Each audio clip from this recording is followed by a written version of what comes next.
Let's see. Let's give 2 more minutes.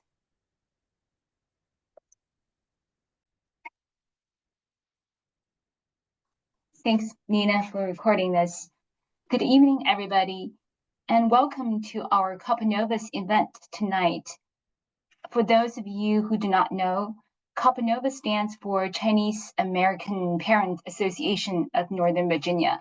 In the past year, as a matter of fact, since we started around maybe 3 or 4 years ago, so far we've conducted more than 800 now. This year alone is over 400. It's unbelievable, the programs we've put out. And there's a lot of recording online. And the website for CAPA-NOVA is, I'm going to put in the chat box, capanova.org. You're welcome to, there's a typo there, sorry. No. You're welcome to check it out. And our organization is all volunteer based, with very low membership fees, membership base as well. For a cup of Starbucks coffee, you can join us and you can access all these free video recordings and then participate in the future workshops like this. And tonight is actually CAPA-NOVA's youth, one of the youth programs. This is the extracurricular workshop series, and tonight is a session number 9. We're very delighted to have our speaker Lillian Su to join us. She's going to talk all about Quiz Bowl.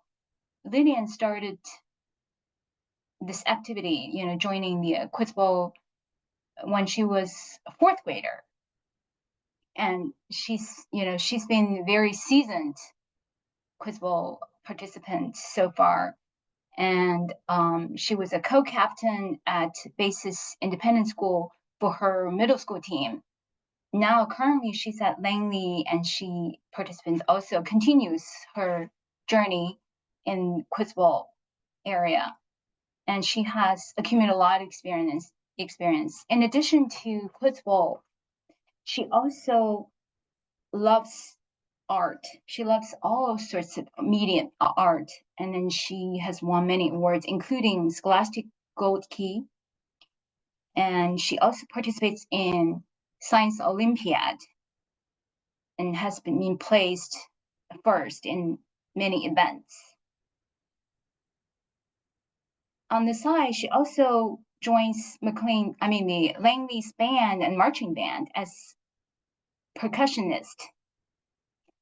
So I know tonight all of you are here because you wanted to find out more about Quiz Bowl. So without further ado, I'm going to turn the stage to Lillian. Welcome, Lillian. You can share your screen.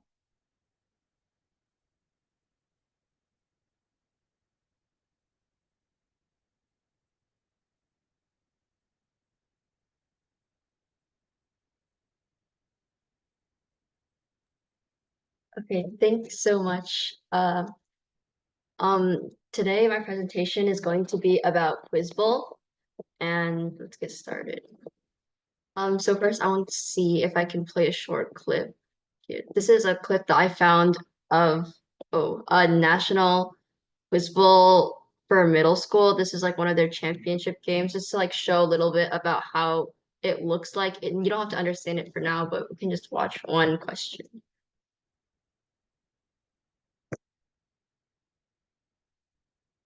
Wait, can you hear the audio?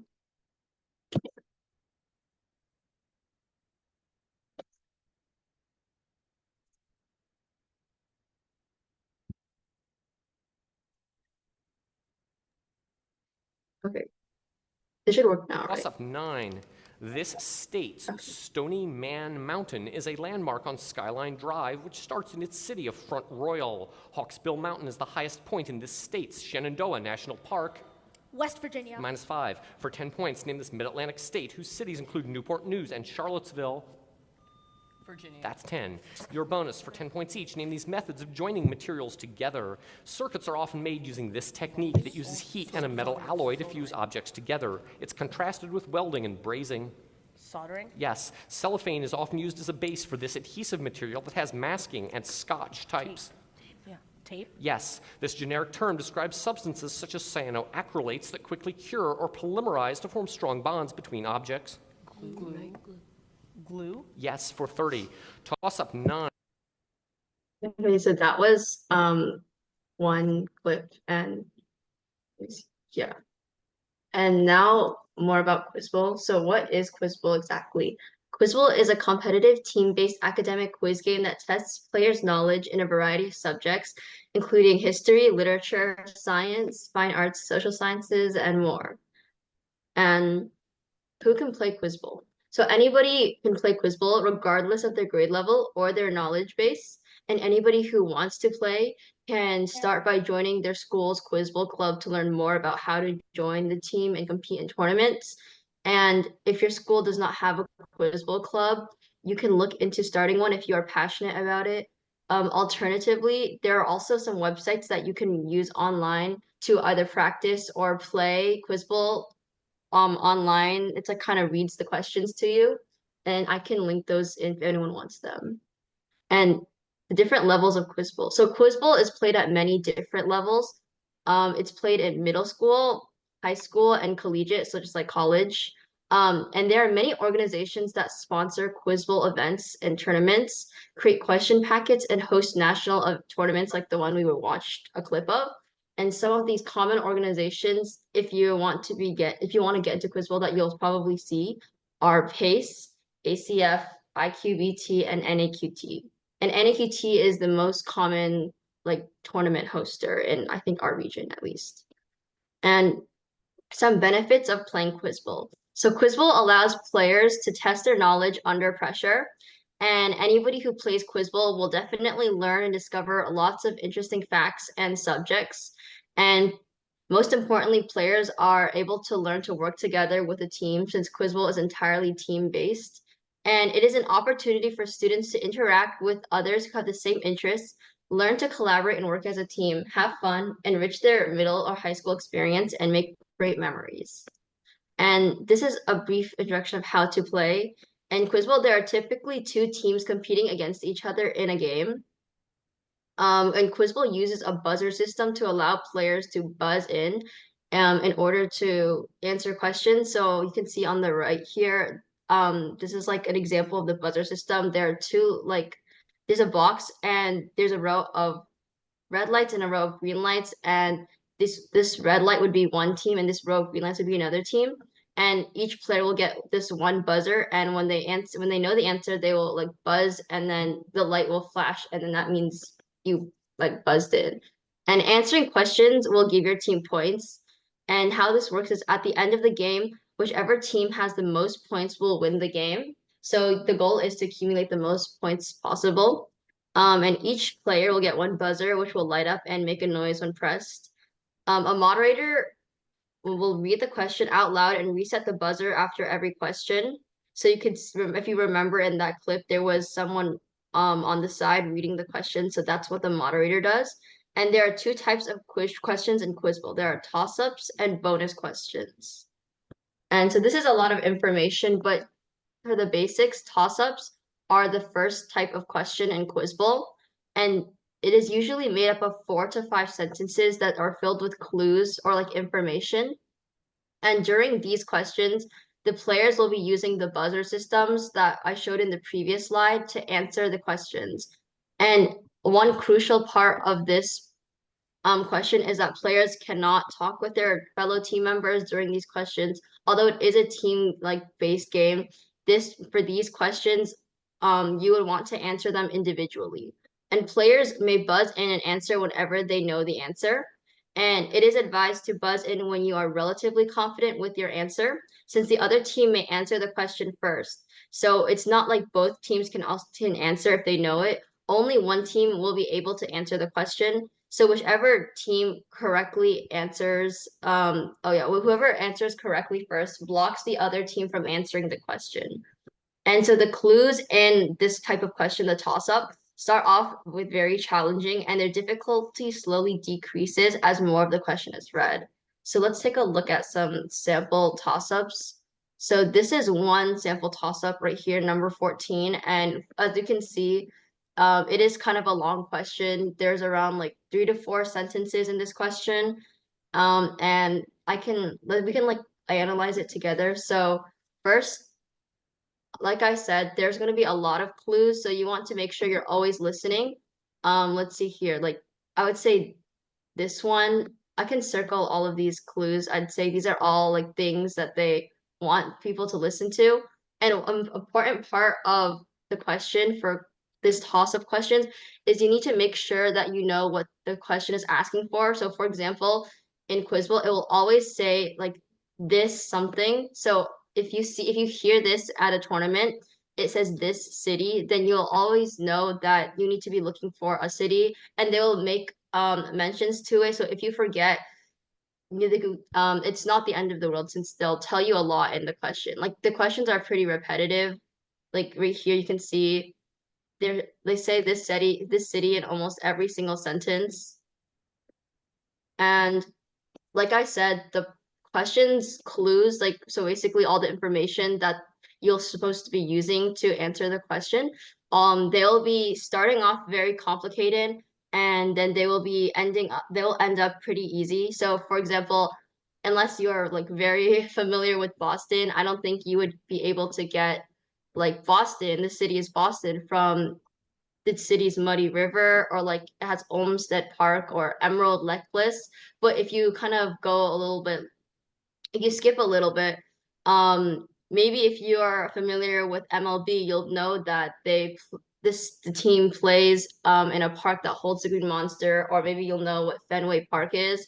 And I think at the very end, I think most people will know that the capital city of Massachusetts is Boston. So then for example, you can buzz like right here and be like, oh, what capital city of Massachusetts? Oh, the answer is Boston. So that's like a one way. That's kind of how you should be going through the question. And then it's a little bit more about like toss-ups. So basically, what's the point of answering it? So by correctly answering the toss-up, a player can earn their team the chance to answer a bonus question. And answering a toss-up correctly will also earn the player's team 10 points. So if a player answers a toss-up question wrong, they can also get a penalty depending on when they answer. So if they answer before the question has been finished, they will get -5 points. So if you still remember from that clip, one person answered and the reader said it was -5, which meant they got the question wrong. And if they answer after the question has been finished, there's no penalty. So I would advise that maybe you can guess after the question is over, but definitely don't guess if you don't know the answer and the question has not been finished, since you'll get a penalty for that. And answering a question wrong will also block anybody else from your team to answer the question.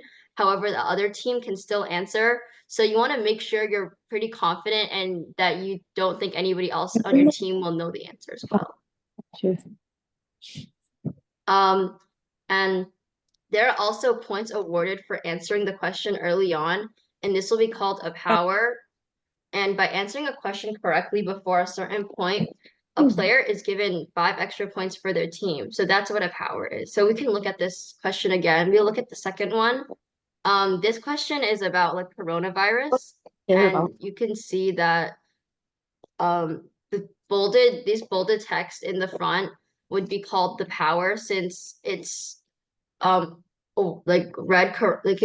it's in the first part of the question, which means the clues will be a lot harder. So basically, Quizbowl kind of like is trying to reward people and incentivize people to buzz in earlier and learn more like difficult clues, because obviously everybody knows coronavirus, but not everybody would know that a pathogen in the coronavirus family will cause blue comb disease in turkeys, for example. So by incentivizing players to buzz in earlier by giving them extra points, as well as like helping people like learn more. And then one other thing is that as you can see, there's more than one answer for some of the questions. So even though you may think the answer is wrong, like someone's answer is wrong, they could still be accepted because there's a lot of different ways of formatting. Like one of the most common things is for like languages, I think if a book or something has a different like name in a different language, they'll be accepted. Like both the English or like whatever language it was originally written in will be accepted. So I'm just saying there will be more. There can be more than one answer if needed. So Lillian, sorry to interrupt you here. I think it would be helpful if you can read through one of these examples. So I think the audience will get a better idea. So do you want to read this number 14, or if anybody from the audience, I don't know whether we have any volunteers from the audience who would like to, do we have anybody from the audience who would like to read the number 14? Okay, if not, Lillian, you can go ahead just to.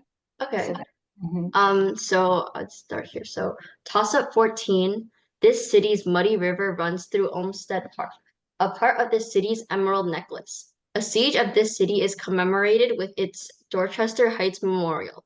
This city's Back Bay area is on the Charles River, across from its sister city, Cambridge. This city's MLB team plays near Kenmore Square in a park that holds the Green Monster, and one end of Beacon Hill forms the city's namesake common. Fenway Park hosts the Red Sox in, for 10 points, what capital city of Massachusetts? And then the answer would be Boston. I see. So if I understand it correctly, the player can press the buzzer anytime during this passage, right? And then where there's an asterisk, that's where the power, anytime before that asterisk, that's part of the power, right? They can get extra point if they press that's correct. the buzzer before that point.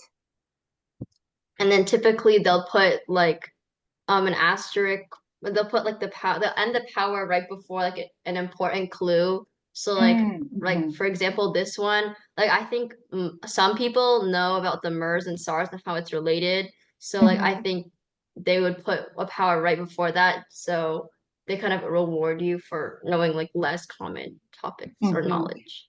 And it seems to me the most obscure the clues are in the beginning, so it's like decreasing level of difficulty. Okay. So the bonus is the second type of question, and the bonus is actually really interesting. There are actually 3 separate questions within one bonus question, and each question answered will give you 10 points. So that's like a common error, people not remembering that there are 3 questions within the bonus. And for these questions, you are able to talk with your teammates during the question to come up with an answer. And you do not need to buzz to answer these questions. And a designated team captain or anybody in your team really can direct your final answer to the moderator. And how that works is you'll just say like, my final answer directed. So maybe your answer is like China, you'll just say China directed. And then you can just make it clear to the reader that that is your final answer. And a team is given around 5 seconds to answer the question after it is done being read. However, you are allowed to answer when that's part wrong. A team is given around 5 seconds to answer the question after it's done being read, but you're allowed to answer it like during the question as well. But that's not advised since there's no benefit to answering it before the question is over. So there's also a time limit, which means if you're discussing with your team, you guys want to discuss pretty quickly so you don't run out of time. And bonuses can only be answered by one team. So like again, whichever team will answer the toss-up, which is the previous question, is the one that can answer the bonus. And the other team cannot answer the bonus at all, even if the team that is answering it right now gets it wrong. And one more thing, there's no penalties for answering this type of question wrong, which means that it's always a good idea to guess on the bonus. If you really have no idea, you can also say there's no answer, but I really think you should guess. And usually all 3 of the questions are connected and related in some ways. And some examples are they are all relating to one person or they are all similar events. And this is one sample question. I can read this one too. So this would be the introduction to the question, and then this would be this would be part 1. Okay, this is part 1, and then this is question 2, and then this would be question 3. So bonus 9, this museum honors musicians like Aretha Franklin, the Beatles, and Tina Turner, a 2021 inductee. For 10 points each, 1, name this museum dedicated to commemorating great musicians in a certain music genre. A glass pyramid makes up part of this museum in Cleveland, Ohio. And you can see the answer would be the Rock and Roll Hall of Fame, or they can accept some acronyms and stuff. And B, another glass pyramid designed by the same architect is in the courtyard of this French art museum that is home to the Mona Lisa and the Venus de Milo. And this would be the Louvre. And in bonus 3, the glass pyramids at the Rock and Roll Hall of Fame and the Louvre were both designed by this Chinese American architect who passed away in 2019. And then the answer for this one would be I am Pei, or you can just say the last name, which would be Pei. And so for this question, you can kind of see that they all have one common theme, but it's not the theme that you would think. So usually Quizbowl likes to do this a lot. They like to kind of like trick you and make you think that it's about a different topic. Since like, let's read the introduction. If you read this part about this museum honors musicians, you would think maybe it's about like music museums or something. But after you read it, the common theme in this question would actually be a glass pyramid. So it's kind of tricky sometimes what the common theme will be. But yeah, that's an example of a bonus question. So a quick question, Lillian. So for the bonus round, for this, like the question, all these 3 questions will be asked at the same time, or they're going to be asked after you answer the first one, they will ask the second one. So after you answer the first one, then they go on to the second one, and then they go. I see. Okay, gotcha. And then, so about tournaments, at a Quizbowl tournament, there are generally 5 preliminary games that each team plays. And what other teams your team plays will be chosen randomly. And there are different brackets for each tournament. So teams can only play other teams within their bracket, similar to like how sports brackets work. So for example, a team that's in bracket A can play other teams in bracket A, but not in bracket B. And for tournaments, there are, like I said, there are preliminary rounds, and after that, there'll usually be a break. And then during the break, the tournament staff will analyze kind of how well each team did during the morning and place each team into a new bracket. And these will usually be based on a team's win to loss ratio. So how many games the team won versus how many they lost. And these new brackets will usually give teams the chance to play against others with a similar skill level, since there will be teams of all different skill levels and all different ages attending these tournaments. So the better your team performs in the morning, the harder teams your team will be playing in the afternoon, usually. And the afternoon rounds are usually the playoff rounds, where teams can be eliminated for excess losses or other reasons. So this kind of like, it starts like ranking your team and getting like a first place, second place, third place. And after that, there will be like elimination rounds where only one team will be left. So, and this is usually different at different tournaments. So you have to kind of see. And a question set. So a question set is the series of questions that they use during a game. And each question set has questions that are from different categories of knowledge. So the most common 3 categories that are tested will be literature, science, and history. So if you want to study for Quizbowl, I would suggest picking at least one of these categories and kind of learning some more about it. And other categories include mythology, religion, philosophy, social science, fine arts, current events, geography, and pop culture.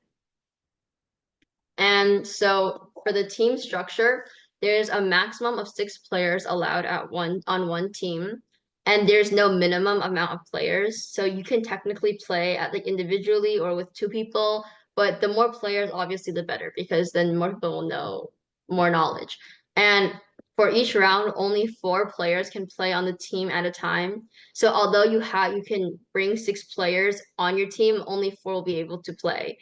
Like in a round. So to combat this, players can be substitute this can be substituted between like the game, between a round. They'll actually have a time in the middle between like question 10 and 11, I believe, where you can like substitute your players or like take a break, and then they can also be substituted between rounds. And usually teams will have specialized players that are knowledgeable in different subjects. So obviously Quizbowl has a lot of different like subject matter that you need to cover. So many times people will not learn everything because that will be way too much to know. And teams like to split up the subjects kind of evenly and have one per like each player specialize in like one or two topics. That way they can cover more ground. So this is an example of something the team can do. So one player in the team can specialize in literature and philosophy. So as you remember, literature is a big category and philosophy would be like a smaller like category that gets tested less often. Oh, and I forgot to mention, so these categories, since they are the most common, I would expect around at least 3 to 4 questions in one packet. And there are 20 questions. There are 20 toss-ups. We're talking about toss-ups when I say like questions. So there are 20 toss-ups in one round for Quiz Bowl. So there would be at least 3 to 4 of each of these, and these will come up less often. Usually there's probably around like one or even zero in some toss-up packets. So it just kind of varies. And like you can read here, like one player can specialize in history, current events, and pop culture. One player can specialize in science and math and religion, and one player can specialize in geography, mythology, and fine arts. So definitely, if you're interested, you should probably pick like 1 or 2 subjects that you want to learn more about in the beginning. And do you have any questions? Yeah. And All here right. also. I know you prepared some questions, right, for the sample questions for the audience member. Before we do that, we're going to open up to the audience for everyone to ask questions. While waiting for, you guys can either raise your hand or type your question in the chat box. I'll keep an eye on the chat box. While waiting for people to write questions, I have a few quick questions to ask you. I'm very intrigued. You know, I understand you started when you were 4th grader, right? At a very young age. So I wonder what was the occasion, you know, what made you decide to try Quiz Bowl, or yeah, what was the occasion? Yeah. So like the high school Quiz Bowl team, I think in my school, they wanted to host like an event to kind of draw in like 4th graders and 5th graders, or like just elementary schoolers into Quiz And you Bowl. were at the basis at the time, right? So Yes, yeah. Okay, Right. all right. Yeah, so we had like K-12, so there's a lot of Yeah. people. And I guess they wanted to form like a middle school team in addition to the high school team. So I kind of like I can't really recall why I was first interested, but I think I've always like kind of like quiz like based like questions like trivia and stuff. I think I always liked that. So I wanted to kind of show up and see what it was about. And then they kind of like walked us through it and like played some games, and then I feel like I fell in love with it. I just really liked like playing it. I like how like the adrenaline was like when answering a question. And I remember back then I didn't know anything, so even answering one question for me, I was very happy. And then I think I just started like going to tournaments, and the high school team at my school, they kind of like they were also helping us find some tournaments that we could go to, and then me and my friends, we kind of just went as a team, and then I guess I've just been going ever since. So as an elementary schoolers, if you're interested, I'm just asking, thinking for maybe we have some elementary schoolers in our audience. If they want to try, so they can form a team and they join the middle schoolers competition, right?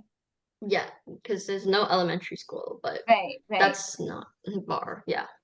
And many times age doesn't really play a big part, right? Yeah, I bet that's there are a true. lot of outstanding elementary schoolers that are very competitive. Definitely. So during the process, I know you've been doing this for many years. What are some of the biggest challenges you found? I Mhm. think maybe like finding like a good study strategy. So like for Mhm. me, my category is like mostly literature. Mhm. And I think studying for Quiz Bowl in general just takes up a lot of time since there are like a ton of facts that you need to know. And I think in middle school, I think a mid transition from middle school to high school was pretty hard since like I think other categories in Quiz Bowl, they're like for example, science, like the topics are relatively the same in middle school and high school, just in more depth. But with literature, they kind of changed the entire list of books that you need to know. There's not like a guaranteed list, but there are many like fairly commonly tested topics. And I just think in middle school, there's a lot less than in high school, since high school like there's so many, and in middle school, all of your knowledge will not be used at all. So you kind of have to learn everything, relearn everything, which can be kind of frustrating.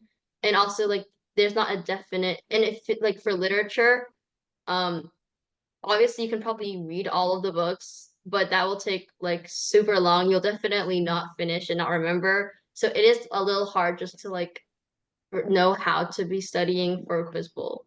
And also I think like I said, it's kind of like a time commitment.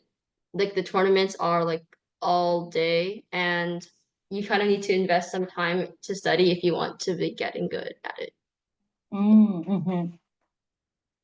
And since it sounds there were some challenges, but the fact that you've been doing for so long, I bet there are a lot of rewards, right? I'm Yeah. sure there's something that has drawn you to this event. So, like, can you share with us some of the benefits or rewards for the past Yeah, years? definitely.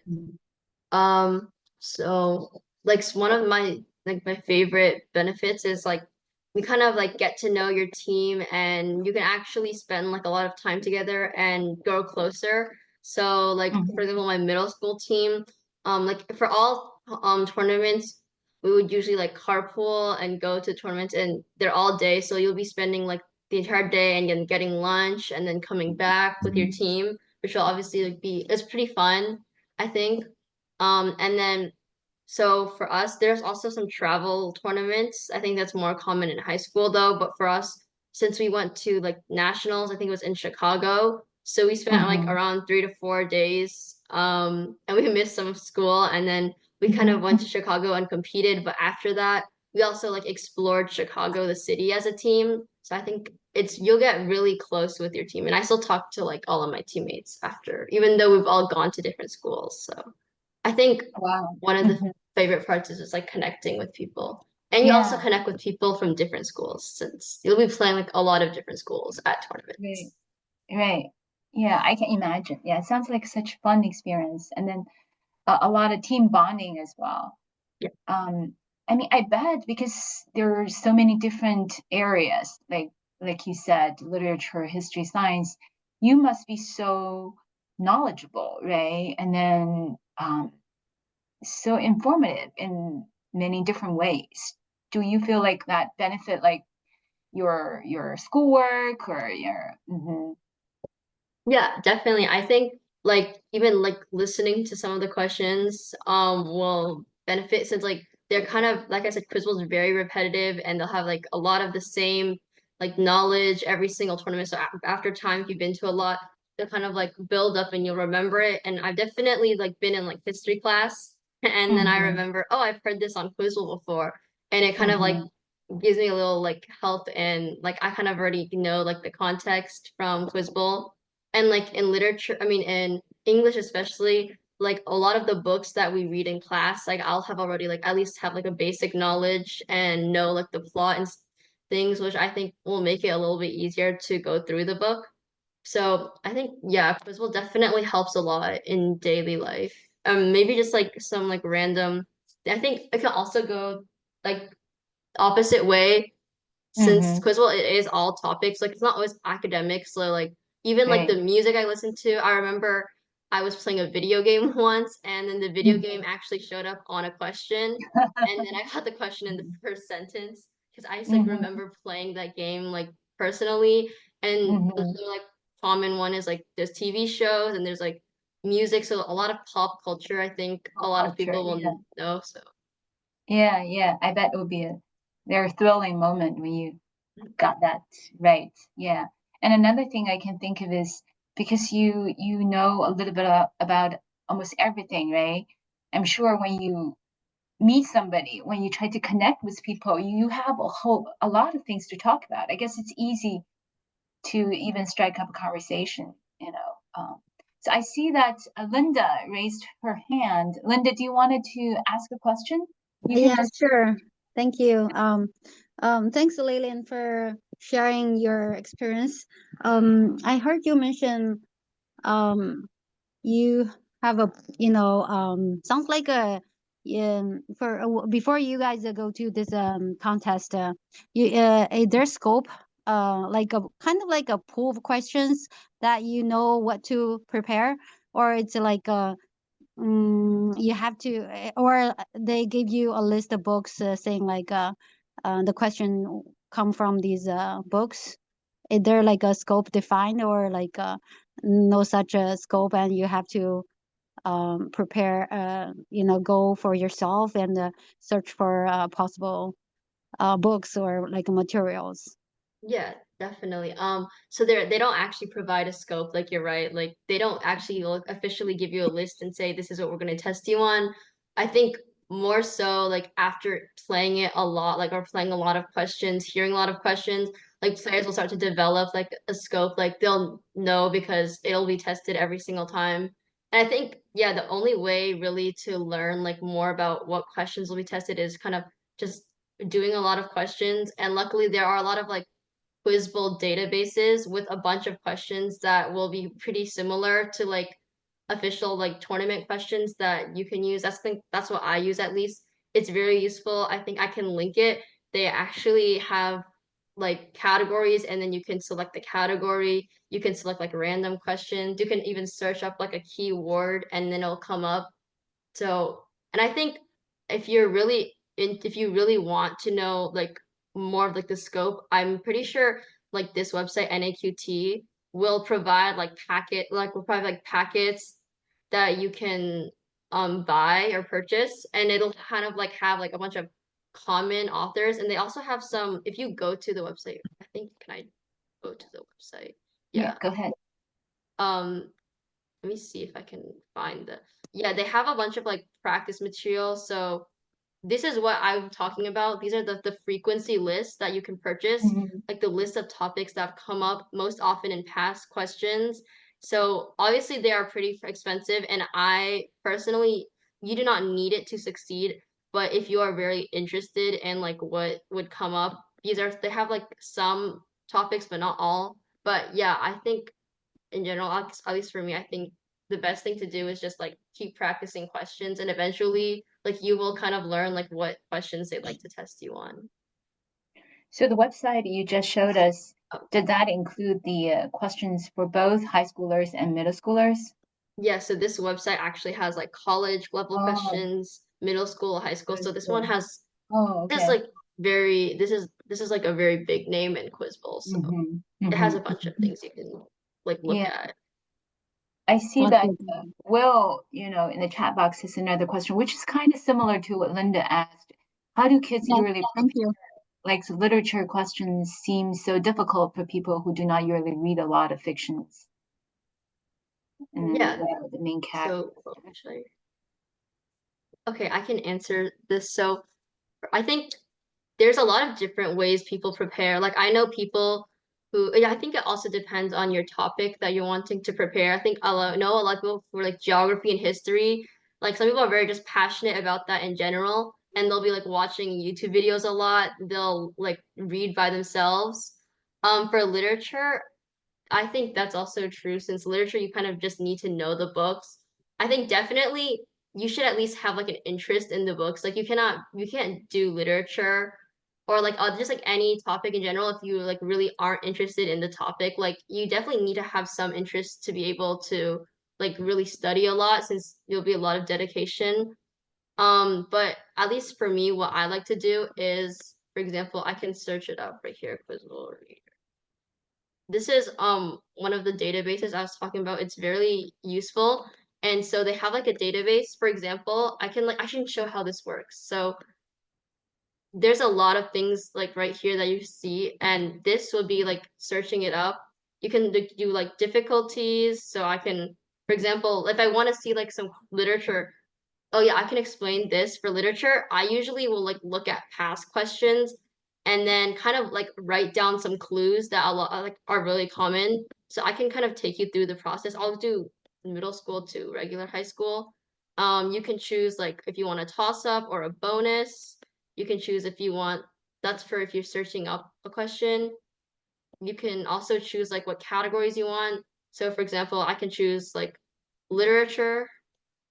And then there'll be lots of subcategories that you can see. So if this will be really useful if you're wanting to like study like a certain category, like maybe you want to focus on drama, then you can choose that. But for now, what I like to do is, yeah, I can search up usually, let's see. If you search, you'll have like lots of different like literature. But what I like to, okay, this is a bit complicated, but there's like on this website actually, you can also play like the questions by yourself. So like for this, they can read the questions to you. Like if I click this, it'll start reading this question, and then I can skip the question if I don't like it, and I can also buzz, which is now they prompt me to write an answer. I can say like an answer, like a random answer. Like I'm not sure what the answer is, so I got this one wrong. But it'll show you like the answer, which is really helpful. So for me, I'll be playing like this is what I also said about like kind of practicing the questions and just learning a lot and doing a lot of questions in general. Hold on. Can I click the category?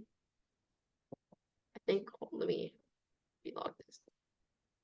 Okay, I think this is a little it's not really working right now, but you can choose like in this like tab right here, like the categories, you can choose like the same thing as a database. You can choose like what categories you want. So usually I'll have like literature chosen, and then I'll just like play a question in literature. Oh, like this one is literature. So let's just like answer a random, see, right? So you have like this name, and then what I'll do is I'll go and then I'll go to the database and I'll search up this name. And then as you can see, it'll have lots of questions about like this person, like John Paul Sartre, I think. And what I'll do is I'll write down like a lot of like the key terms that I'm hearing like a lot of what this guy is doing. So it's like really, I think this is a bad example, but there's a lot of like if you read enough of the questions, there will be like kind of common words that you can realize. I think I'll make it an easier example. Like I'm sure some of you have read Animal Farm for like school. I think that's required. And if you can see here, I can choose like middle school, easy high school. So it'll have easier questions. Like for example, here it says this one has the word Animal Farm, right? And it says George Orwell, which is the author. And then you can see in every single question with Animal Farm in the question, they will mostly be mentioning the author George Orwell. So over here is also George Orwell. So I would say here I would write down like Animal Farm, George Orwell, because you need to know that. And you can also see another ones. Like there are a lot of these questions also mention these pigs, Napoleon the pig, and then this one also has Napoleon right here. This question also has Napoleon, and then this question will also have Napoleon. So if you look at enough questions here, there are definitely some common like question clues that they will always be giving you. And then you can definitely write that down to like study it further. I think it's a bit complicated, but I think that's kind of the process that I would do at least. Or So you can there's a lot also of watch your like summary videos, definitely like Spark Notes, just reading summaries of the books as well would work. Yeah, I think that answered a little bit. Looks like there's a lot of resource out there, and also there are a lot of strategies, right? You can Yes, there are adopt. definitely many different ways. Like my way might not be the best way, but that's just the one I use. Like everyone has like their different ways of studying. And then I think for the other questions, the main categories, I think I had that in the presentation. The main categories are definitely literature, science, and history. So I think in my experience, there's a lot of there's a little bit more history than literature and science, but I also might be biased since I don't really like history. But these are the main three. I think that's what you should know. And for your question about elementary, middle school, and high school, they definitely don't compete in the same pool. All the questions will have a difficulty, so kind of like I showed on this like website right here, which is definitely very useful, like I said. There's different difficulties. So usually there will be middle school, which is one difficulty, and there will be easy high school or novice tournaments for like beginner players, regular high school, which most people will be playing, hard high school, which is like just more difficult, national level, which is even harder. So this is kind of like ranked like how hard you want this to be. And then you can see the same thing with college easy, regular, regionals, and nationals. So they definitely do not all have the same questions because they would never expect like an elementary schooler to know high school subjects. But yeah, in each tournament, all the questions are written for that tournament. Like there are a lot of different packets. It's not like they use the exact same packet for every single tournament. There'll be like a lot of different ones that will be written. Sure, sounds good.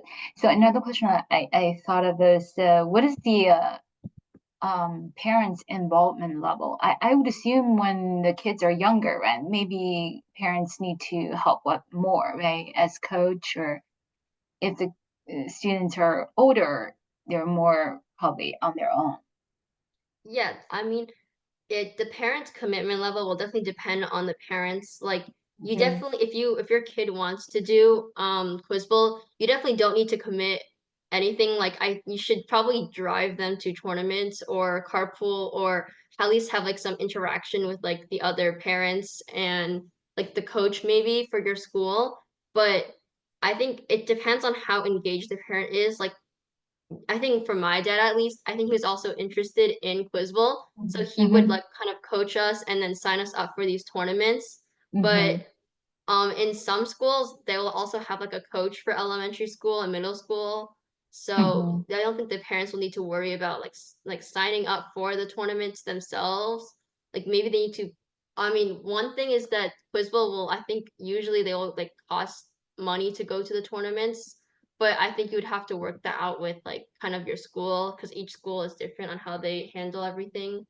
But yeah, I mean, the parents' commitment kind of just depends on what they like are willing to do. Right, right.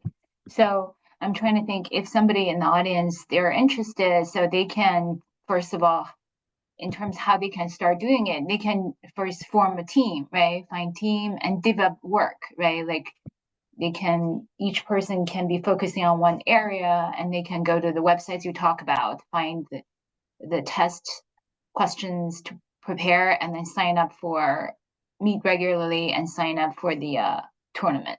Is that right? Or do you have it? Yeah, that seems about right. Like usually I think like it'll be like a club at your school and then they'll meet like once a week to practice and then sometimes there'll be tournaments. And about like tournaments, for middle school, I think it really kind of varies because all of these tournaments they're sponsored by like these organizations like NAQT, but they need like a host school. Like there's no location. Like usually they will be hosted in like a high school or a middle school. So usually it'll be depending on how many schools that year like are willing to host a tournament.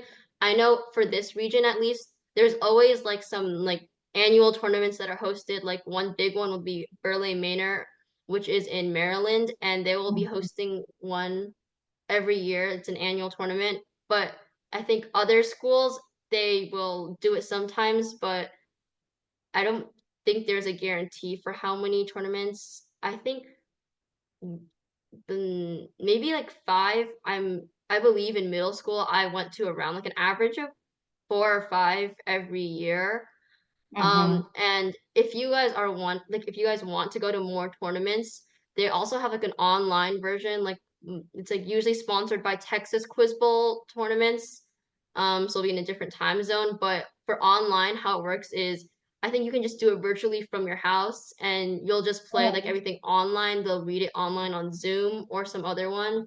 So there are a lot more tournaments to explore if you want to go online as well. But in terms of in-person, it is kind of limited because also they just need like a host, and it's a big commitment to be hosting one of these tournaments. So a lot of schools will not want to. And there are, I think the tournaments are mostly local. I think high school, that's when it gets a little far away, like use like an hour commute. But for middle school, I think the farthest I've ever driven was maybe 40 minutes to a tournament. So it's all around like the DMV area, like Burleigh Manor. I think that's in like Montgomery County in Maryland. And there's also some like at TJ, which is in Fairfax County. So That's cool that to have those online options, right? So Yeah. maybe for the beginners, they can try that and then just at home and just get a taste of it, see whether they like it or not, and Yeah. if they commit Yeah, that's a lot definitely of true. time to that. Yeah. All And like right. sorry. Do you want to? Right. Yeah. Yeah, I think this is kind of I do like to watch Jeopardy, right? This is kind of similar, but I'm sure there are a lot of differences. And then also reminded me of when we were, because when we grew up in China, there's a 知识竞赛. It's like, Oh, so I can imagine like when you talk about adrenaline, right? People press the buzzer. It's but these are such great information. Thank you so much. We still have a couple minutes. I know you prepared a few questions you wanted the audience to give a try, right? Shall we do that? yeah, sure. I can pull the questions up. Even though we don't have the buzzers, I guess we can, the audience member, if you know the answer, and anytime you can just unmute yourself and just shout out the answer. Yeah, it's actually more information if you forgot about like toss-ups. I can read, let's see. I'll read a question that I think a lot of you guys will get. So like as a reminder, you can raise your hand anytime during the question, and maybe you can help me like stop myself because I probably will be able to like see if someone raises their hand. Oh, you mean Okay. like stop the sharing? Or like tell me when to stop reading it. Oh, okay, sure. I'll take a look. Yeah, okay, thank you. I'll be yeah, let me, yeah. Okay, so this is toss-up 11 in a middle school packet. James Bruce ordered the destruction of this city's old summer palace during the Second Opium War. Ai Weiwei designed the Bird's Nest Stadium for this city. A 1989 protest in this city became famous for a photo of a man standing in front of a line of tanks. For 10 points, name this city that was the site of the 2008 Summer Olympics. The location of Oh, okay. Tiananmen. Let me see. I'm trying to find the okay, the view. Okay, anybody raise hands? I haven't seen anyone. I know. Oh, Linda, yes. Yes, Beijing, right? Yeah, that's correct. So I think a lot of people, if they visited Beijing, they will kind of, I think in Quizbowl, like the concept is always like you will know it, but it'll take like some time to process. I think that's definitely happened to me.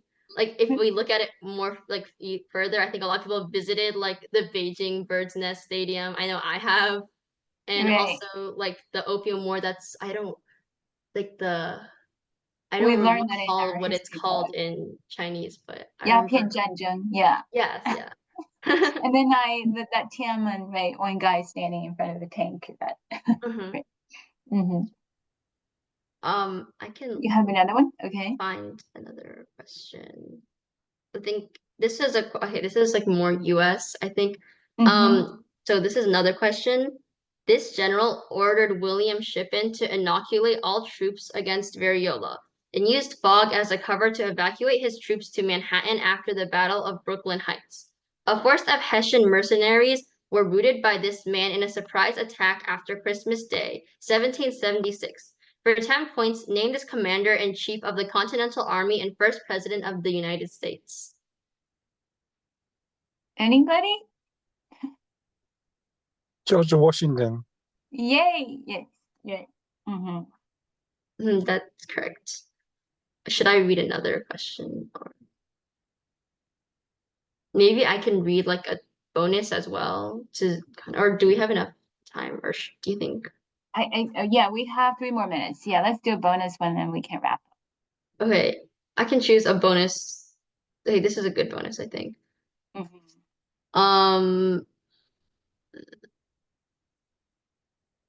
Wait. Okay, sorry. Answer these for, okay, this is bonus number 10. Answer these questions about the American space program. So this, like, for example, would be like, the topic would be space. Yeah. For 10 points each. A. Alan Shepard walked on the moon during mission 14 of this space program. This program put the first astronauts on the moon during its mission 11. Apollo. Yeah, that's correct. Oh, yes. Who said that? What's your name? Aiden. That was awesome. Yes, Aiden. Awesome. Go on, Lillian. Yeah. Okay, that's great. And that'd be 10 points. And then B, Alan Shepard was also one of this program's namesake 7. As a part of this program, this Shepard became the first American to travel to space.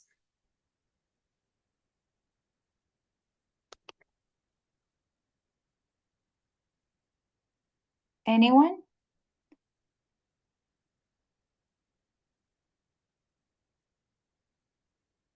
I think I that would be don't know this. time, but I think it's totally okay if no one gets it, since I think I wouldn't get that one either. So it kind of just depends on your knowledge. Maybe- And oh, sorry. Number C is, after the success of Project Mercury, Americans continued to orbit Earth in the first American one of these things, called Skylab. Russia's first modular one of these things was called Mir.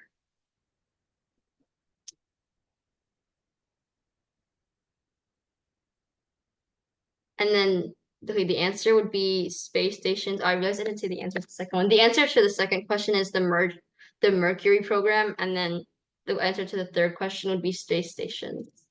Oh, okay. Mercury and space station. All right. Yeah. Thank you so much. I guess we're 1 minute away. I just want to thank everybody for participating, and especially our big thanks to Lillian for preparing this wonderful presentation and share with us all her knowledge about Quiz Bowl and then how to get started. And I hope you have learned a lot. And if you or you as a student or as a parent, your child is interested, please, help them get started. Yeah, I Find a have few friends from listed 2 questions in the chat. Yeah. You have a few more? No, I have 2 questions. It's about how to be better at this one. Is that to have a broad interest and then have good memory of it, or Lillian, do you want to answer that? Yeah. To excel at it. Yeah, thank you. Yeah. So the overall objective, like playing the game wise, the overall objective is to get the most points. But I think Quiz Bowl kind of is like trying to like allow people to like test their knowledge and also just provide like a fun competitive like academic game. And I think I agree that it prepares kids to be well-rounded and knowledgeable, but I'm not like 100% sure what the objective is. I think they're mostly just trying to provide like an academic game, since there's not really like, it's kind of like Jeopardy, but like more academic version, and for like younger kids, I know. And you don't necessarily need to have broad interests. Like, you can really niche things as well and still succeed. But I think you do need to have like at least somewhat of a good memory, since you'll need to like memorize the facts. You don't get any like cheat sheets or any like tools to help you like search up the questions during the question or anything. So you definitely need to remember like a lot of this information like off heart. So I think you do need to have somewhat of a good memory, but broad interest is not necessarily. Yeah. I don't know if that answered your question. Sorry. Thank you. Thank you Yeah. for your insight. Yeah. So so we're gonna just wrap up over here. If you and your child has further interest or wanted to view the video recording of this, can visit our website, CAPA-NOVA.org. And we have our annual celebration on December the 7th, which is Sunday, I believe, at Fairfax Government Center. So it will be a grand party, and you're all invited. Everybody's invited over there. We're going to share this more information in the WeChat group later. All right. Thank you again, Lillian. Best luck to you for the rest of the semester. Have a good night, everyone. Bye. Thank you all. Thank you. Thank you. Bye. Good night. Thank you. Good night. Good night.